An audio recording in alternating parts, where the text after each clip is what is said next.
As jy die Bybel saamgebring het, kan jy dit gerus oopmaak by Genesis. Ons gaan vir 'n tyd lank nog besig wees met Genesis. Is gelukkig nie moeilik om hom te kry nie, né? En ons gaan die eerste 5 verse saam lees. Ons sal vorder tot by vers 5 en dan dit ook so hanteer, benader. Ek lees vir u in die ou vertaling. Dit is die ou 53 vertaling, die Afrikaanse vertaling. Dit klink so. In die begin het God die hemel en die aarde geskape. En die aarde was woes en leeg, en duisternis was op die wêreld vloed. En die Gees van God het gesweef op die waters.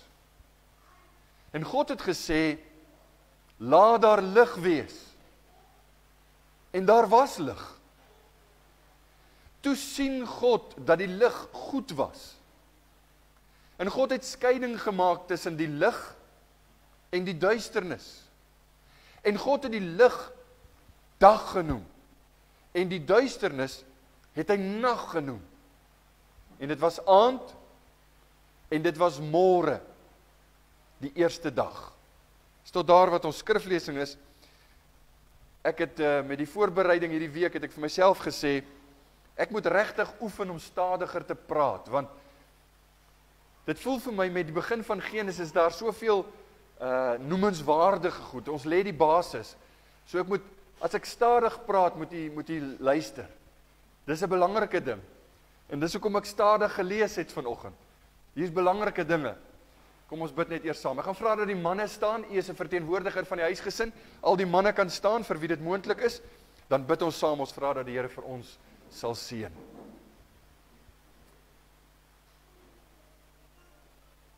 Ons wonderlike Hemelvader, ons is op u dag by mekaar, die opstandingsmôre, om te luister na u woord, 'n verklaring ook van u woord. As ek dink aan dit waarmee ons besig is in hierdie tyd, dan kom die woorde van die profeet Jesaja by my op, die eerste woorde, wanneer hy sê, hoor o hemele, en luister o aarde, want die Here spreek. U wil vanoggend met ons praat, u wil vanoggend ons aandag vestig op belangrike beginsels wat vir ons neergelê word. En ek kan maar net vra dat u wat die harte ken, u wat daar kan werk waar niemand anders kan nie, sal u deur die Heilige Gees hierdie waarhede indra in harte, sodat die hart kan verander en vandaar die hele lewe transformerend omgekeer sal word en meer sal word volgens u woord, sodat ons uiterlik meer en meer soos Jesus sal leef, sal optree en selfs kan dink, ons gesindhede. U vorm ons, u help ons, u is ons genadig. En as daar by ons geen sin is, geen wil, geen begeerte om te verander, om meer heilig te leef nie, dan is daar 'n krisis. Want dan beteken dit ons het nodig dat u die lig van die evangelie in ons harte sal skyn, sodat ons daardeur gered kan word.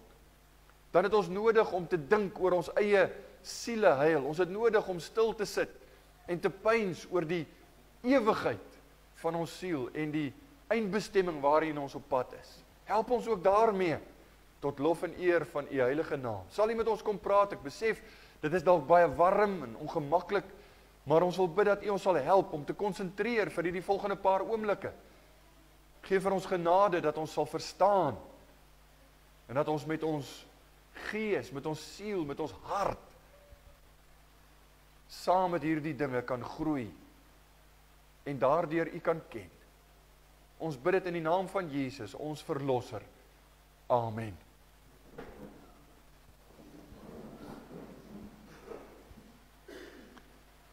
Ons is besig met die begin. Dis letterlik verskillende oorspronge wat ons behandel en hanteer. Natuurlik alles het 'n begin behalwe God. Want ons het nou al verwys na die feit dat alles was op 'n stadium nie daar nie, behalwe God. Hy was daar, hy was nog altyd daar. Hier moet sekere goed vasgelê word en u moet verstaan, dit is eintlik, en ek wil nou nie Ek weeg my woorde. Dit is eintlik onmoontlik. Miskien moet ek dit vir myself neem. Dit is vir my onmoontlik om alles te dek. Daar mag dalk ander ouens wees wat dit kan doen. Ek kan dit nie doen nie. Maar as ons reg wil omgaan met die woord, as ons dwalings wil weerlê, as ons die Bybel reg wil verstaan, dan moet ons kyk na die beginsels. Ek het vir u gesê, hier word dinge vasgelê vroeg in die Bybel. Die grootste dwalings ontstaan wanneer mense verkeerd begin. Daarom wil ek tyd neem om stadig te praat, om stadig te beweeg en die basis vas te lê, sodat ons kan weet, as die fondasie gelê is, dan kan ons bou, dan kan ons verder gaan. Vanoggend gaan ons kyk na dag 1. Ons het vir julle gesê, dis nie waar die skepping begin het nie. Ons het verlede week gepraat oor, in die begin het God die hemel en die aarde geskape. Dit was die vertelling van wat gebeur het. Nou gaan ons stelselmatig kyk na die vertelling daarvan, die beskrywing soos wat die Here dit vir ons gegee het. Onthou hier, toe die Here met Job gepraat het, Job het God bevraagteken, hy het God se geregtigheid bevraagteken, omdat hy 'n godvreesende man was en dinge baie skeef geloop het, baie skielik in sy lewe, het hy God bevraagteken en hy wou die Here eintlik na die gereg neem. Hy het gesê, ag, kan ek die Here maar in die gereg ontmoet? En ek wil vir hom 'n paar vrae vra. En hoe God gekom het in hoofstuk 38, daar aan die einde van Job, en onder andere, Job 38 vers 29, hierdie woorde, nou God vra vir Job, Job, weet jy? En dan sê hy, waar is tog die weg na die woning van die lig? Waar is die pad waar lig bly? En die duisternis, waar is tog sy plek? Sodat jy dit kan bring, elkeen na sy gebied, en kan verstaan die paaie na hulle huis. God sê as het ware vir Job, jy verstaan nie eers die skepping nie. Hoe kan jy verstaan van geregtigheid? Hoe kan jy verstaan van al hierdie dinge wat jy my oor wil bevraagteken? Nou ja, ons praat met u oor die totstandkoming van alles. Ons praat met u van hoe het alles begin? Alles uit niks. En dit is alles, het ons gesê, uit God natuurlik. Dit is alles uit God. Die gewilde stem van ons dag is, daar was 'n tyd toe daar niks was nie, dit is duidelik, dit het hulle nou al bewys, maar die ontstaan van alles vir hulle was 'n Big Bang, 'n oerknal, en alles het ontstaan, uit niks het alles ontstaan. Die Bybelse siening wat ek hoop en ek glo tog steeds vandag meer verkondig word as net in fundamentele kringe, die meeste evangeliese ouens is dit daarom eens, die ontstaan van alles lê by God. Nou John MacArthur skryf by geleentheid en hy sê, hoekom sal mense die gewilde, onbybelse siening, dis nou evolusie en al hierdie ander dinge wat mense sê, dis vreemde goed. Ek wil vir u sê, enige wetenskaplike behoort te dink, maar dit maak net nie sin nie. Maar hoekom sê hy, mense dit eerder glo as die Bybel?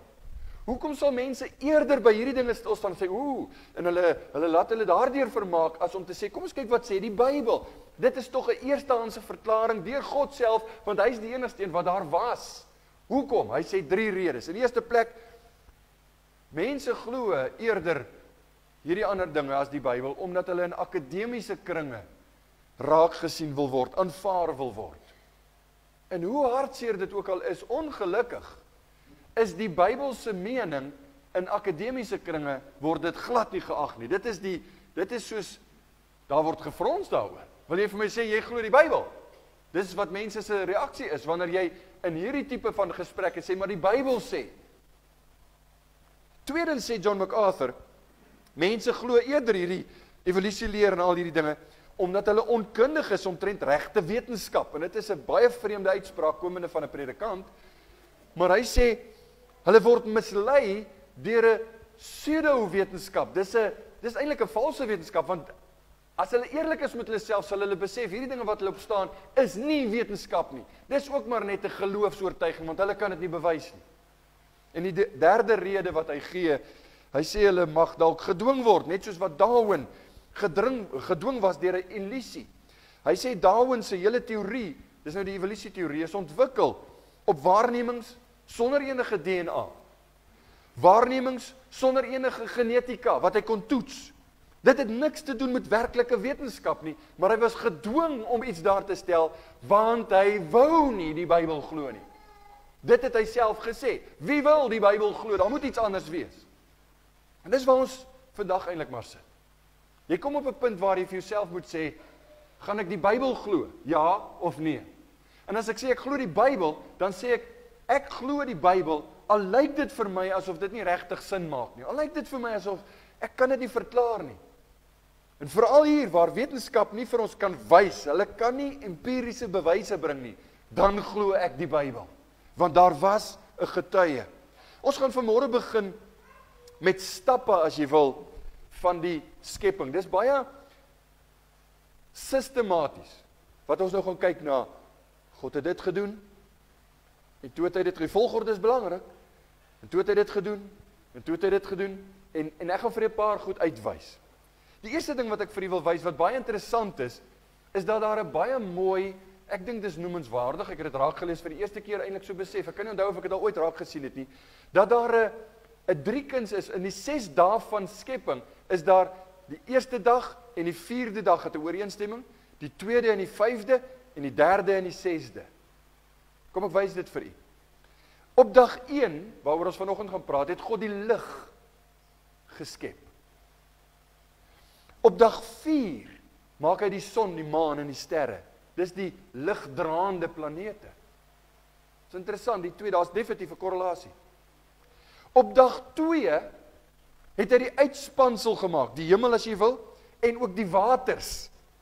Dag 5, die voëls wat gewoon het, of wat vlieg in die uitspansel, of in die hemelruim, en die seediere wat op die, dit is toe nou die waters in die land geskei is, nou die seediere in die waters. Dis dag 2. Dag 3, die droë grond gemaak, die aarde, en die plante, dis toe hy geskei het, moet ek sê, en die plante, en dag 6, die diere wat op die aarde wandel, en dan die mens, alles wat kruip op die aarde en die mens.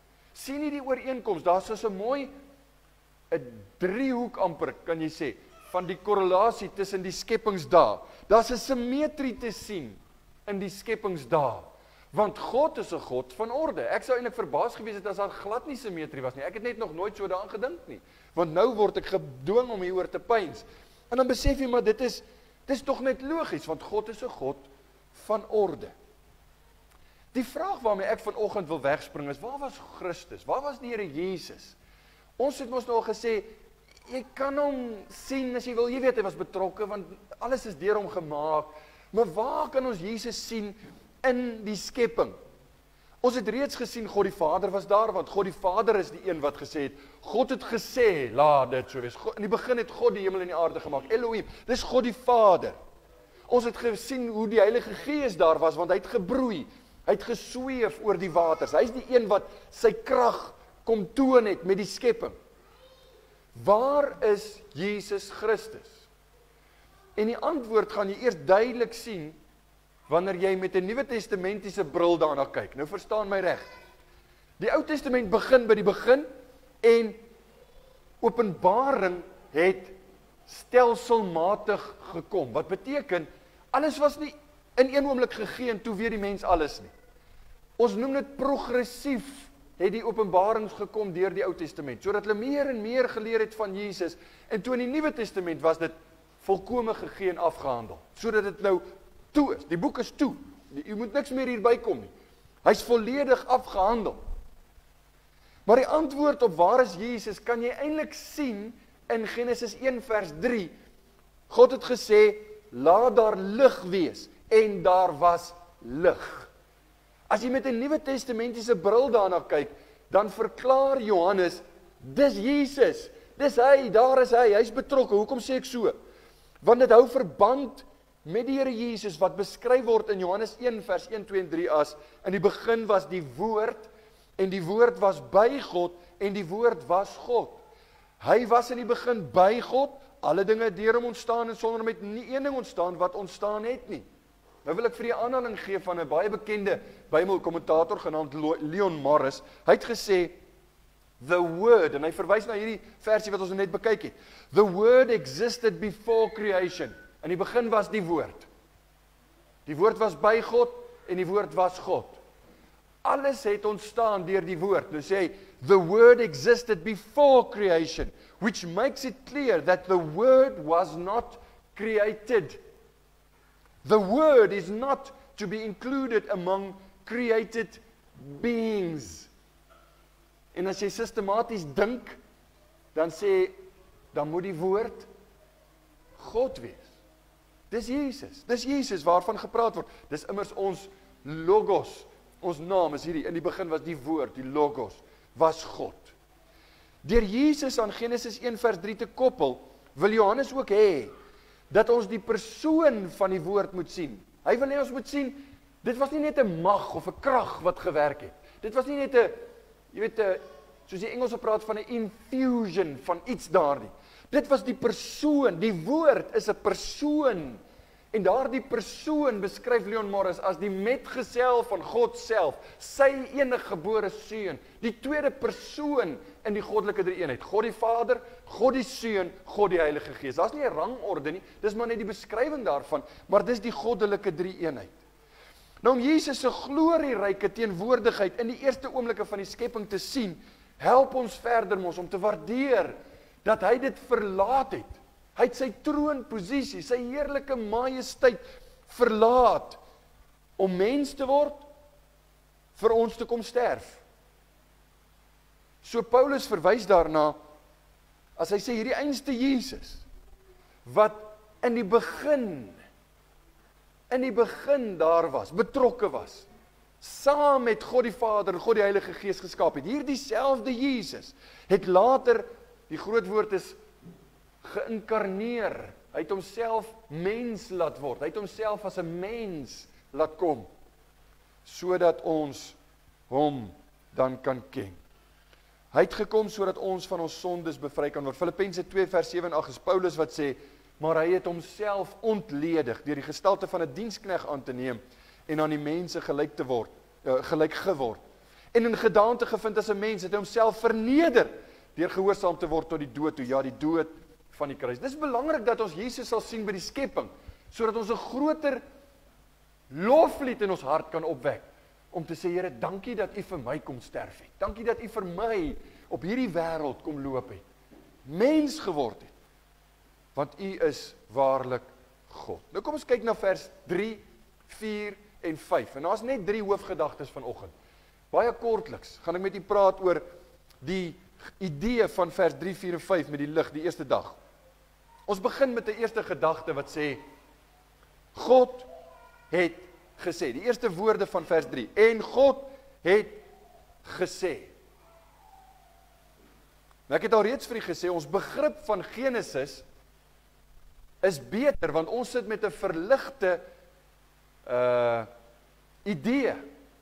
Ons het kennis uit die Nuwe Testament.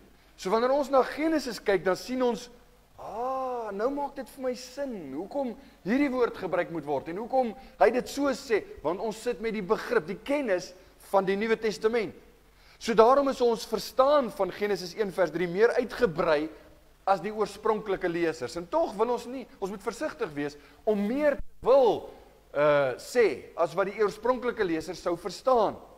Vir hulle, as daar staan, en God het gesê, die oorspronklike lesers of die oorspronklike hoorders moet ek miskien sê, was die Israeliete, want Moses het vir hulle Genesis geskryf. Hulle was die eerste ontvangers. Wat het hulle verstaan? God het gesê. Dit was die brute krag van God se woorde. God het gesê, onthou jy op 'n stadium praat hy met Moses daar op die berg, en die volk sê, hoorie, dis vir ons te verskriklik, praat jy maar met God. Moenie laat hy met ons praat nie. Praat jy met God, want ons gaan sterwe. Vir hulle was dit net die blote om te hoor, God het gesê, is al reeds, wow, want God het gepraat. God het iets gesê. God het gesê, laat daar lig wees. Vers 3, en daar was lig. 'n gedagte wat later as 'n lofprysing ook uitkom in die Israeliete se psalmboek, Psalm 33 vers 6, deur die woord van die Here is die hemele gemaak. Nou dit is die woord van die Here, is God het gesê. Deur die woord van die Here is die hemele gemaak, en deur die gees van sy mond, hulle hele leer. Dit kon net sowel vertaal geword het met deur die asem van sy mond, hulle hele leer. Want dit is vir die Israeliete 'n wow geleentheid. God het gepraat, God het gesê. Toe hy iets sê, toe kom daar iets tot stand. Nou is uiters noemenswaardig dat God se eerste handeling in die skepping was, hy het gepraat. Hy het gespreek, God het gesê. Hierdie uitdrukking kom 10 keer in Genesis 1 voor. En een van die Bybelkommentators het gesê, dis amper soos 'n, jy weet maar soos wat die ouens stap. Ek was op my dag ook in 'n kadetorkes geweest, maar ek het nie dromme geslaan nie. Maar dit was altyd so lekker om agter die dromme aan te loop, want jy het jou ritme gehad. Ons moes, as jy marseer, dan loop jy op die mate van die ritme. Toe sê die ou, dis soos tromslag. God het gesê en dit was. God het gesê en dit was. God het gesê en 10 keer in die skepingsverhaal. Dis noemenswaardig. Want dit is God se woorde wat skep. Dit is God se krag wat in sy woord is. Die Latynse weergawe, en jy gaan baie preke daaroor kry as jy nou gaan soek na, ek dink byvoorbeeld aan R.C. Sproul, ek het baie lank terug, het ek 'n boodskap van hom geluister. Fiat lux is die Latyns vir laat daar lig wees. Lux is lig, fiat is die potensiaal of die laat daar wees, dis die weesgedagte, fiat lux, laat daar lig wees. Die punt wat ek maak is, die feit dat alles wat gemaak word, en ons begin praat oor lig vanoggend, ons praat oor lig, die feit dat daar lig is 'n uitdrukking van God se wil. God wou hê, daar moet lig wees, daarom sê hy, laat daar lig wees, en dit kon nie anders wees as, daar was lig. Want as God sê, dan is dis die krag. Dit gebeur.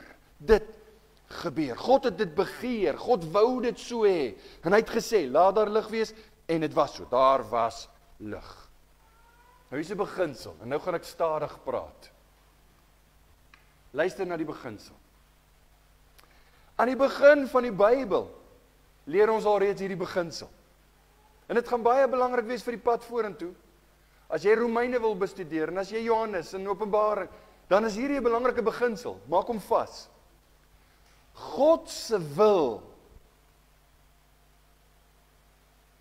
is die skepende en uiteindelik die bepalende krag van alles wat daar is en alles wat ooit sal wees. Kan ek dit weer sê? Miskien het ek dit nie stadig genoeg gesê nie. God se wil is die skepende en die bepalende krag van alles wat daar is en wat daar ooit sal wees.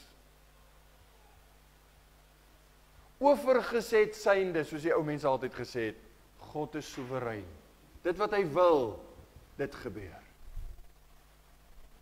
Hy gebruik selfs dinge wat ons dink, maar dit klink nie vir my soos, miskien sal die Here dit nie wil hê nie, maar sy wil word nou opgebreek en hy gebruik selfs boosheid. Hy het Farao se bose hart gebruik om sy wil te bereik. Die ouens wat saam met ons lees in die vertaling of in die Bybelleesprogram. Hy gebruik alles. Uiteindelik is alles sy knegte, sê die Bybel. Want as God wil, dan gebeur dit. God se wil is 'n soewereine skepende krag wat afgedwing word deur sy woord. Want as hy dit sê, gebeur dit. Klaar. Daar's 'n predikant wat ek hierdie week ontmoet het. Is eintlik nie 'n predikant nie, hy was 'n professor in Ou Testament. Hy lewe nog, maar hy's baie oud. Ek dink hy's 89 of iets in die 90 jaar oud. Walter Brueggemann. Ek is eintlik spyt ek het hom nie vroeër leer ken nie. Hy's 'n Ou Testamentiese professor en hy sê ek het so bietjie net nou wil ek jou leer ken. Ek wil mos nou nie jou maar aanhaal as ek hom nie ken nie. En ek gaan kyk na 'n video snit van hom op YouTube en hy sê so 'n bietjie vra oor wie hy is, waar hy vandaan kom. Hy sê in die Ou Testament, hy praat Engels, 'n Amerikaanse ou. Hy sê in die Ou Testament het ons die beste teologie. En ek dink hy het toe so 'n soort van 'n steek gesteek in die rigting van die Nuwe Testament ouens wat saam met hom op die fakulteit was of wat ook al. Maar hy sê ons het die beste teologie, sê hy, want ons het die beste boeke. Pratende van die Ou Testamentiese boeke. Hy sê the design of the world is not autonomous or accidental. So die ontwerp van hierdie wêreld is nie sommer maar net iets wat self tot stand gekom het, of per ongeluk tot stand gekom het. It is based upon the will of God. The shape of reality can only be understood as the purpose of God. Creation is in principle obedient to the intent of God. So die skepping moes onderworpe, gehoorsaam wees aan dit wat God wou hê. En dan sê hy later, creation is what it is because God commands it. Dis die rede. Dis die rede waarom 'n zebra strepe het en 'n kameelperd kolle het. Dis die rede waarom ons is wat ons is en wie ons is en waar ons is. Want dieselfde beginsel geld vir elkeen van ons. Ons bestaan soos ons is as gevolg van God se wil. Dis nie 'n glipsie of 'n oorsig aan God se kant dat, jy weet, sommige van ons nou miskien nie reg geskape is of iets van die aard nie. Dis nie as gevolg van 'n glipsie of enigiets van die aard nie. Dit is as gevolg van God se bevel, God se soewereiniteit uiteindelik, want die ontwerp van die skepping is om gehoorsaam te wees aan God. Dit kan nie anders nie. Daarom het party van ons groot neuse en min hare. Daarom woon party van ons in die vreemdste plekke, met die weirdste mense in ons selfe huis, en ons sê, dis my familie, maar hulle is baie weird, sal die jong mense baie keer sê. Wie het jou daar gesit? Dis die ontwerp van God, daar's niks wat toevallig gebeur nie. En om gehoorsaam te wees, en om gehoorsaamheid te reageer op God se wil, dit is die uiteindelike doel van elke mens. Hoe meer ons besef, dis hoe die Here dit bepaal het, dis hoe die Here dit beskik het, en ons berus daarby, hoe meer rustigheid en vrede is daar in ons gemoed, en hoe beter is dit vir ons. Hierdie woorde, laat daar lig wees, 4 woorde in Afrikaans, is eintlik 2 woorde in Hebreëus. Letterlik vertaal staan daar, lig wees, lig was. Dis al wat die Hebreëus sê. Maar hierdie woorde, dit het net ontzagwekkende krag om lig te skep uit duisternis. Hoor wat ek vir u sê, ek probeer myself indink, ons kan lig maak, want ons kan 'n gloeilamp maak, of ontwerp. Ons kan 'n draadjie vat, en as jy vir hom genoeg weerstand gee, en hy gaan nie afbrand nie, daar sekere eienskappe wat hy moet hê, die ouens wat nou met die wetenskap doenig is, sal beter weet, maar die weerstand maak, dat daai draadjie gloei, en dan maak dit lig, dis ligenergie. Dan dink ons kan lig maak. Luister, sonder dat God lig geskaap het, sou dit nie daar gewees het nie. Dit was nie daar nie. Daar was 'n tyd toe lig nie daar was nie. Dis hoekom ek sê, dis ontzagwekkende krag om lig uit niks na vore te bring. Nou ons moet hierdie krag van God se woord onthou. Die rede waarom ek elke keer terugkom na die ontzagwekkendheid van God se krag, en die krag in sy woorde, en die feit dat hy gesê het en dit was, ons moet dit onthou wanneer ons uitgedaag word om voor mense ons getuienis vir hulle te vertel, om met mense te kan praat oor die Bybel, om die ongelowige wêreld van Jesus te vertel, moet ons onthou, sy krag het hy bepaal, lê in woorde, sy woord, nie ons woorde nie, sy woord. Ons woorde is van nul en geen waarde. Daar is in die charismatiese beweging 'n geweldige groot ding, waarmee u heel moontlik al te doen gekry het, wat hulle sê, hoorie, die Bybel sê, lewe en dood is in die mag van die tong. So jy kan dinge spreek en dit sal gebeur. Dis nie waar nie. Dis nie waar nie. Dis vals. Dis die grootste vorm van verbuiging van daai vers wat jy in jou lewe sal kry. Dis onwaar. Daar's nul en geen waarde in ons woorde. Ja, my woorde kan iemand anders seermaak. Ek kan iemand anders bemoedig. Dis wat ons veronderstel is om te doen. My woorde kan iemand anders skaad, sleg sê. Dis wat ons kan doen met ons woorde. En dit beteken nie dit het skepende krag nie. Dit beteken nie dit het 'n uitwerking. Maar God se woord is anders. God se woord het krag om te skep. Krag om dinge gedoen te kry. Alles moet buig onder daardie krag. Onthou jy die verwysing van Petrus toe hy na kinders van God verwys in 1 Petrus 2 vers 9. Hy sê, laat in die Nuwe Testament sê hy, maar julle is 'n uitverkore geslag, 'n koninklike priesterdom, 'n heilige volk, 'n volk as eiendom verkry, om te verkondig die deugde van hom, en dan verwys hy terug na hierdie gedeelte, hy sê, van hom wat julle uit die duisternis geroep het, tot sy wonderbare lig. Hy gebruik die beeld van die skepping, toe God lig gemaak het, om te sê, so het God sy kinders uit die duisternis geroep, en hulle gebring na sy koninkryk, en sy koninkryk is 'n koninkryk van lig. Lig. Onthou die woorde van Psalm 33, vers 8 en 9. Laat die hele aarde vir die Here vrees, laat al die bewoners van die wêreld vir hom bedig wees, want hy het gespreek en dit was. Hy het gebied en dit staan. Hierdie woorde, echo, onthou dit was die liedere van die Israeliete.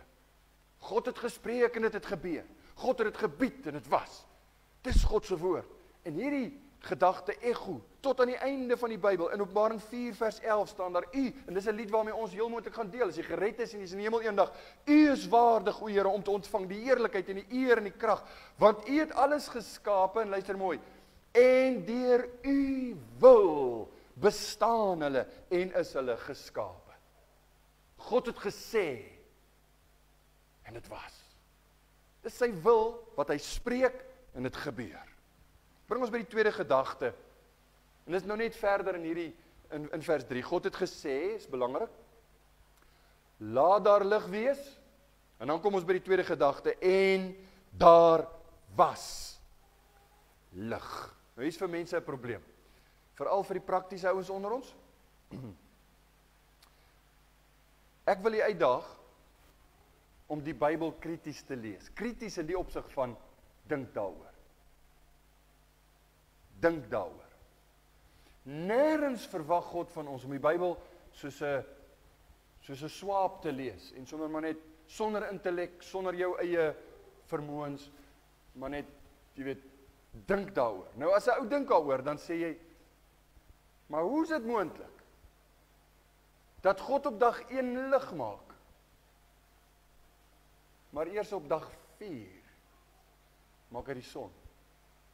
Het jy al daaroor gewonder? Dalk is jy een van die ouens wat sê, ek glo dit, maar ek weet nie hoe dit werk nie. Want ek glo dit, dis hoe ek is. Ek het van kleintyd af gesê, ek glo die Bybel. Ek verstaan nie alles nie, maar ek glo dit. Klaar, later sal ek uitvind hoe dit werk dalk, maar ek glo dit. Hier is die ding. Vir baie mense is dit 'n probleem. Hoe kon daar lig wees voordat God die son gemaak het? Ek het verlede week verwys na 'n ou wat ek ook maar so met die leeswerk ontdek het of leer ken het. Is 'n Australiaanse teoloog en hy so op die kantlyn 'n wetenskaplike, eintlik 'n geoloog. Sy naam is Andrew Kulikovsky. Hy het seker ander Russiese voorouers of iets. Hy sê, God created light itself. Not just visible light, but the entire electromagnetic spectrum itself, apart from any light sources.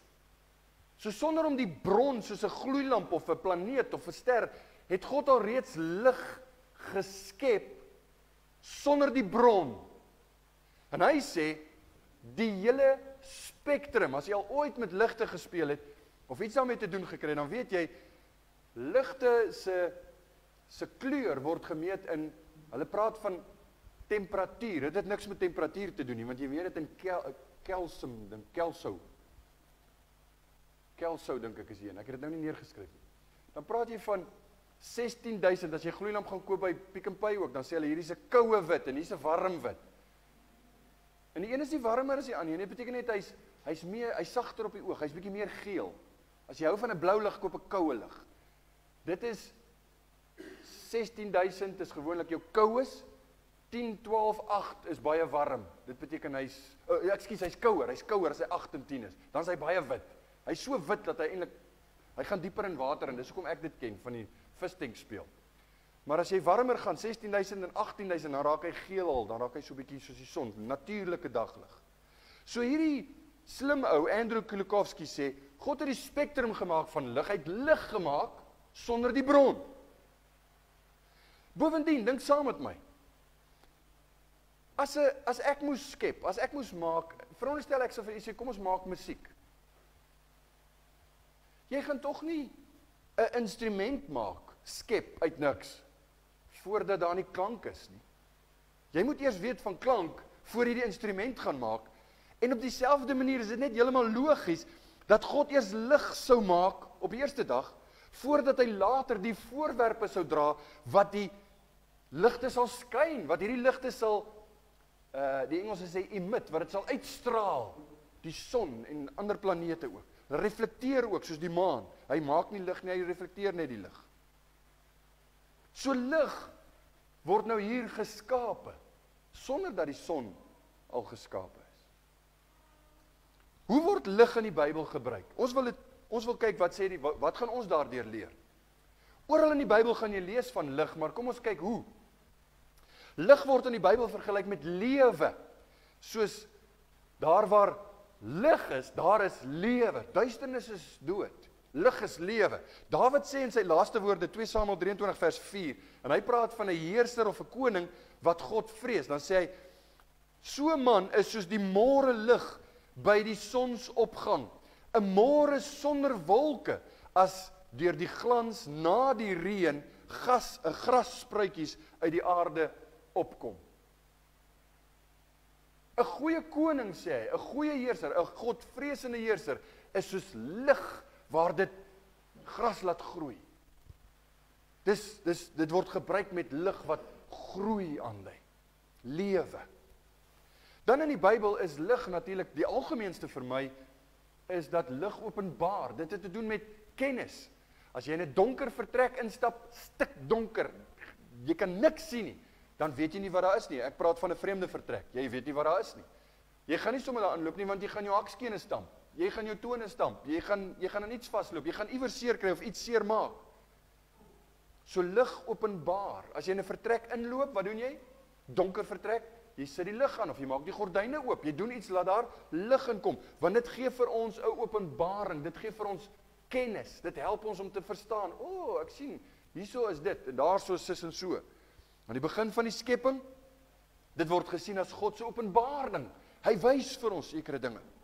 Lig in die Bybel, laaste ene verwys ook na veiligheid en sekuriteit. Dit het te doen met die gedagte van as daar lig is jy voel veilig. As dit donker is, dan is die meeste van ons bang. Want jy weet nie wat is om die hoek nie. Jy weet nie wat is onder die bed. Psalm 27 vers 1. Die Here is my lig en my heil. Vir wie sou ek vrees? Die Here is die toevlug van my lewe, vir wie sou ek vervaard wees? So met ander woorde, lig het te doen met, ek voel veilig, ek voel seker, ek voel gemaklik, ek is geborge, daar waar lig is. As jy dink aan die positiewe kenmerke van lig, is dit geen wonder dat die Here lig skape, of skep, en toe staan hy en hy sê, en dis nou menslik gesproke, vers 4, die A-gedeelte, toe sien God, dat die lig goed was. Hy skape dit, die hele spektrum, en hy sê, is goed. Lig is goed. Want is altyd positief. Lig is 'n refleksie van God se seën ook in ons lewe. Psalm 18 vers 29 sê, want U laat my lamp skyn. Die Here, my God, laat my duisternis opklaar. Dit beteken God seën my. Jy kan in baie moeilike omstandighede wees, en dan, as jy donker van gemoed is, dan is jy baie donker, en dan is jy depressief en neerslagtig. Maar as jy lig het, die lig van God, dan ervaar jy selfs moeilike omstandighede as, die Here is my lig. Die Here laat my lamp skyn. Die Here gee vir my daardie seën, want ek is geseënd, ongeag hoe sleg dit met my gaan. En nou hoor jy ook baie keer die uitspreek van die seën na diens, soos wat Aaron en sy seuns geleer is om die volk te groet. Hoor wat sê hy? Die Here sal jou seën, Numeri 6 vers 24-25. Die Here sal jou seën en jou behoed. Die Here sal sy aangesig oor jou laat skyn en jou genadig wees. Hy sal sy aangesig oor jou laat skyn. Dis lig van God se kant af. Dit het te doen met die seën van die Here. Ek wil vir die vrou om net vinnig te dink aan die Israeliete, toe hulle hierdie woorde moes hoor, wat dit nie vir hulle moes beteken nie, in die donker nagte van Sinai, van die Sinai woestyn, God se lig was altyd daar, in sy Shekinah, heerlikheid, dis die wolk van heerlikheid, wat in die nag 'n vuurwolk, 'n vuurkolom was, en in die dag was dit 'n wolkkolom, die lig was altyd daar was nooit vir hulle donkerte nie, hulle was altyd bewus van God se teenwoordigheid, want sy lig was daar, die lig van God het hulle moed gegee, die lig van God het vir hulle hoop gegee. Nou die eerste dag het nie net die lig in 'n letterlike sin die lig laat sien nie, maar die eerste dag het ook skeiding gebring, want vers 4b sê, en God het skeiding gemaak tussen die lig en die duisternis. Skeiding tussen lig en duisternis. Deur hierdie skeiding te bring, het God 'n sfeer, is 'n mooi woord, 'n blyplek, as jy wil, gemaak vir lig, en het 'n blyplek gemaak vir die duisternis. Daarom sê vers 5, hy brei daarop uit, en God het die lig dag genoem. Dis die blyplek vir die lig, dag. En die duisternis het hy nag genoem. En dit was aand en dit was môre, die eerste dag. Wat was die eerste dag op die kalender? Die eerste dag. God het lig gemaak, en hy gee vir die lig sy blyplek, en die duisternis sy blyplek, en hy sê, nou so sal dit wees. Dag, nag. Kom jy agter, dit raak al hoe later nou lig, né? Nou begin ons in die donker opstaan. Net so 'n maand of wat terug, het is nog lieflik vroeg in die oggend gewees. Nou raak dit al donker. Dit is amper onmoontlik as jy hierdie dinge bedink. As jy kyk na Genesis 1, vers 4, God het gesê dis goed. En hy maak skeiding en hy sê die lig is dag. Die duisternis is nag. En nou is dit aand en is môre eerste dag. Is amper onmoontlik om nie te dink daar's 'n negatiewe aspek aan duisternis nie. Jy lees dit en jy dink almal verkies die lig. Almal wat kinders van die lig is, verkies die lig. Nee, dis maar net hoe dit werk. Niemand sal die duisternis verkies word nie. So dan moet 'n konnotasie wees aan duisternis vir onsekerheid, onkunde, vrees. Sien jy hoe hierdie dinge alles saamgaan? As jy nou poëties wil raak, dan gebruik jy die duisternis vir hierdie dinge. Elke kind sukkel met bang vir die donker op een of ander stadium van sy lewe, en dit raak vir party erger. Maar as jy dink, dis ook die gedagte in die Bybel. God het dit so bepaal, en hy sê, dis die blyplek vir die duisternis, dis die nag, maar die dag sal kom.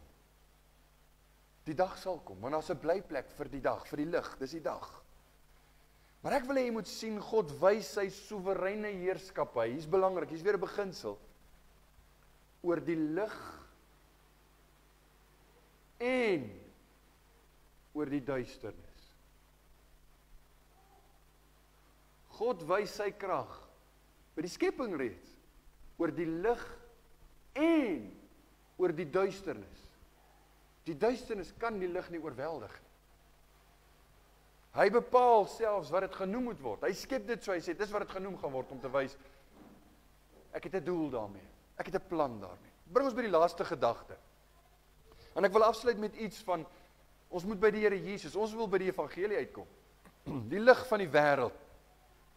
In die dae toe die Here Jesus op aarde gewandel het, was dit die gebruik, skryf die slim ouens, om tydens die hittefees, groot kandelare, wat hulle rondgedra het, letterlik soos 'n groot, dit was 'n massiewe kandelaar, wat deur die mans gedra is, deur die priesters, by die tempel aangesteek, en dan het hulle hierdie kandelare rondgedra, met helder lig. Hulle het nog nie ligte gehad soos ons elektriese lig nie, soos vlamme, dit was kandelare, kersse wat letterlik rondgedra is, of dan lappe wat hulle aan die brand gesteek het, wat een of ander brandstof op gehad het. Maar hierdie groot kandelaars het hulle aangesteek by die tempel vir die hittefees, want dan het hulle gedink, hulle teruggedink aan die tyd toe die Here hulle met sy Shekinah heerlikheid, hierdie wolk van heerlikheid in die woestyn gelei het, en hoe hulle die lig van God altyd daar gehad het, dan wys hulle heen met hierdie groot kandelaars, wys hulle heen, dink hulle terug aan die geleentheid. En baie van die Bybelverklaarders sê, dit was heel moontlik by so 'n geleentheid. Toe die Here Jesus in Johannes 8 vers 12 gaan staan het en gesê het, Ek is, een van sy uitsprake in Johannes, ego eimi, ek is, die lig van die wêreld. Wie my volg, sal sekerlik nie in die duisternis wandel nie, maar sal die lig van die lewe hê. Nou soveel redes hoekom Jesus hierdie uitspraak kon maak. Jy hoef nie te pyns oor, wat bedoel hy nou daarby? Dit pas nie eintlik by Jesus nie. Nee, dit pas by hom, want hy is die lig van die wêreld. Dit pas by hom, want hy was, Johannes 1 vers 9, die waaragtige lig, wat elke mens verlig. Hy het self dit so laat beskrywe. Hy was daar die lig. Jesaja, ons het al verwys na Jesaja met die Kersprofesie, Jesaja 9. Hy het gesê, die volk wat in die duisternis wandel, het 'n groot lig gesien. Die wat woon in die land van die doodskaduwee, oor hulle het 'n lig geskyn. En Jesaja is besig om te profeteer van die Messias se koms. Dis Jesus, hy is daardie lig. So dit help ons om die Nuwe Testament te vat, en ons ken die Nuwe Testament, en ons kyk terug. Hoekom help dit ons? Want dit gee ons hoop. Dieselfde Jesus wat betrokke was by die skepping, dieselfde Jesus wat betrokke was toe God gesê het, laat daar lig wees. Hy was betrokke by al hierdie dinge. Hy is dieselfde Jesus wat vandag nog in harte skyn. Hy is dieselfde Jesus wat in mense se lewens werk, sodat ons hoop kan hê, sodat ons verlossing kan ken, sodat ons kan weet, ek hoef nie as 'n slaaf van sonde voort te gaan nie, ek kan bevry word. Daar is hoop, daar's altyd hoop, want ons hoop is in die een wat bo al hierdie dinge is. Hy's Jesus, dis God, hy self God. Die Gees, Heilige Gees, en die Woord, verwysing na die Here Jesus, het nie opgehou werk. Hulle het nie opgehou met hulle werk, toe die eerste dag nou geskape is, en hier is nou lig, duisternis dag en nag, en toe begin alles, en toe hou hulle op werk nie, nee. Deur die woord van God skyn die Heilige Gees steeds vandag, die lig van God, in lewens, in harte, om lewe te gee, waarheid te openbaar, verlossing te bring, aan elke een wat glo. Dis wat die Here Jesus is, dis wat hy doen, vandag steeds, van die begin af. Daarom vriende, dit wat ons hier doen, Sondag, ek moet 'n lig aansit in 'n sekere sin. Ek moet u help om die lig van die woord te verstaan, kennis, sodat ons kan sê, nou maak dit vir my sin, nou verstaan ek, hoekom Jesus gebore moes word uit 'n maagd, nou verstaan ek, hoekom hy moes gekruisig word, ek verstaan nou, waarom dit nodig was, dat hy moes sterf, en 3 dae in die graf moes wees, en toe opstaan, die dood oorwin, nou verstaan ek, hoe ek daarin moet glo, tot my saligheid, sy geregtigheid kan my red, nie my eie geregtigheid. Hoe verstaan ons dit? Want dit is God se lig, wat dit vir ons bring. Deur die woord van God, skyn die Gees van God steeds in die harte van mense, om God se lig te bring, van waarheid, bevryding, verlossing. En ek wil u hoop gee, ek wil u vanoggend moed gee. Daar is kinders van God, wat ook kan sukkel met kwessies, gesindhede. Ons sukkel met sonde. Dis ons stryd, en dit gaan ons stryd bly tot aan die einde. Maar ek wil hê jy moet hoop hê, want dieselfde Jesus, wat duisternis in lig kan verander, is dieselfde Jesus wat vir jou kan help. Kry net op die regte plek hulp. Ons het die bron.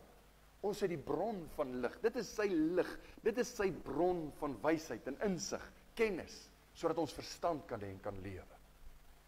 Ek wil afsluit. Normaalweg sal ek 'n storieetjie vertel. Ek wil vanoggend 'n paar versies lees om my af te sluit. Ek gaan dit stadig lees. Ek wil hê jy moet mooi luister. Ek wil hê jy moet dink wat ek vir u gaan lees. Paulus haal aan dit wat ons nou van gepraat het. Hy verwys na die skepping van lig. En hy sê in 2 Korintiërs 4 vers 3, 4, 5 en 6 die volgende woorde. Maar as ons evangelie dan nog bedek is dit bedek in die wat verlore gaan. Naamlik die ongelowiges, in wie die God van hierdie wêreld die sinne verblind het. Jou sinne is jou gedagtes, jou intellek. Hy verblind, hy maak dat mense nie die evangelie kan verstaan, en hy maak hulle toe. Sodat die verligting van die evangelie van die heerlikheid van Christus, wat die beeld van God is, op hulle nie sou skyn nie. Paulus praat namens die apostels. Hy is besig om sy gesag as apostel te verdedig in hierdie gedeelte, in die konteks. Dan sê hy vers 5, want ons verkondig nie onsself nie, maar Christus Jesus as Here, en onsself as julle diensknegte, om Christus wil, of om Jesus wil verskoon tog. En dan vers 6, want God wat gesê het dat daar uit duisternis lig moet skyn, dink wat dit beteken vir die Israeliete, dink aan dit wat ons nou verstaan van die skepping, want God wat gesê het dat daar uit duisternis lig moet skyn, dit is hy, wat in ons harte geskyn het, om die verligting te bring van die kennis van die heerlikheid van God, in die aangesig van Jesus Christus. Wat Paulus doen in hierdie konteks, hy is besig om te sê, namens die apostels, en hy is eintlik besig om namens elkeen te praat wat 'n getuienis lewer, wat 'n evangeliebedienaar is, wat ergens, of dit by die werk is, of dit van 'n kansel af is, of dit by die gym is, of langs 'n braaivleisvuur, as jy iemand vertel van Jesus, as jy die evangelie verkondig aan iemand anders, dan sê Paulus hier, net soos wat God, die krag lê nie in jou nie. Jy moet nie staat maak op jou oorredingsvermoë, of jou persoonlikheid, of enigiets van die aard nie.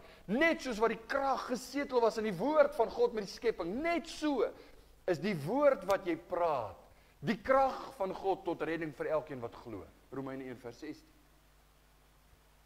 En daardeur wil ek jy aanspoor, om in die eerste plek seker te maak, jy ken die evangelie nie net teoreties nie. Baie mense wat teoreties kan verwys, Jesus het vir my gesterf, Jesus is opgewek, hulle ken die feitelike vertelling. Maar ken jy hom as saligmaker? Ken jy hom as die een wat jou hart verander het? Wat jou wil, jou hele wese kom hernu het met hierdie krag. Hierdie tipe krag. Hierdie krag wat jy eintlik nie kan verstaan, jy moet dit net glo. Jy lees dit en jy bly eerder stil. Want jy besef hierso is groot krag, dis God. Ken jy Jesus persoonlik as saligmaker? Het hy jou lewe verlig? As dit nie so is nie, jy moet dit nie daar los nie. Soek hom terwyl hy naby is. Roep hom aan. Daar gaan 'n dag kom, maar dit te laat gaan wees. Dit kan gebeur. Daarom moet jy seker wees, jy ken hom. En vir die van u wat evangeliebedienaars is, wat, party van ons deel net traktaatjies uit. Ek het nou die dag weer iemand gesien wat, by Checkers koop die tannie iets, sy gee vir die enetjie agter die toonbank daar so, lees bietjie hierdie. Geen net 'n traktaatjie. Dis wonderlik. Dis goed, dis reg, dit hoort so. Want dis God se krag. Ons moet nie bang wees, ons moet nie skaam wees om dit te verkondig nie. Ons moet dit met moed verkondig. Want dit gaan nie oor my krag nie, dit gaan oor die krag van God. Amen. Kom ons bid saam. O Here, onse Here, hoe groot is u naam op die ganse aarde. Ons wil ons vanoggend verlustig in die krag van u woord. Ons het u woord in ons midde. En ons kan so maklik dit maar net uitsny en dit verby laat gaan en ons dink, ag, dit was 'n goeie boodskap of dit was 'n slegte boodskap en ons ry hier weg en dink nooit weer daaraan nie. En tog is hierdie die woord wat krag het om lewens te verander, om lewens en harte radikaal om te keer. O Here, sal u ons genadig wees. Ons het u nodig as 'n volk, ons het u nodig as 'n stad, ons het u nodig as gesinne, as huwelike, ons het u nodig as individue. Ek, Here, het u nodig. Sal u voortgaan met u goeie werk in ons harte. Sal u ons seën. Amen.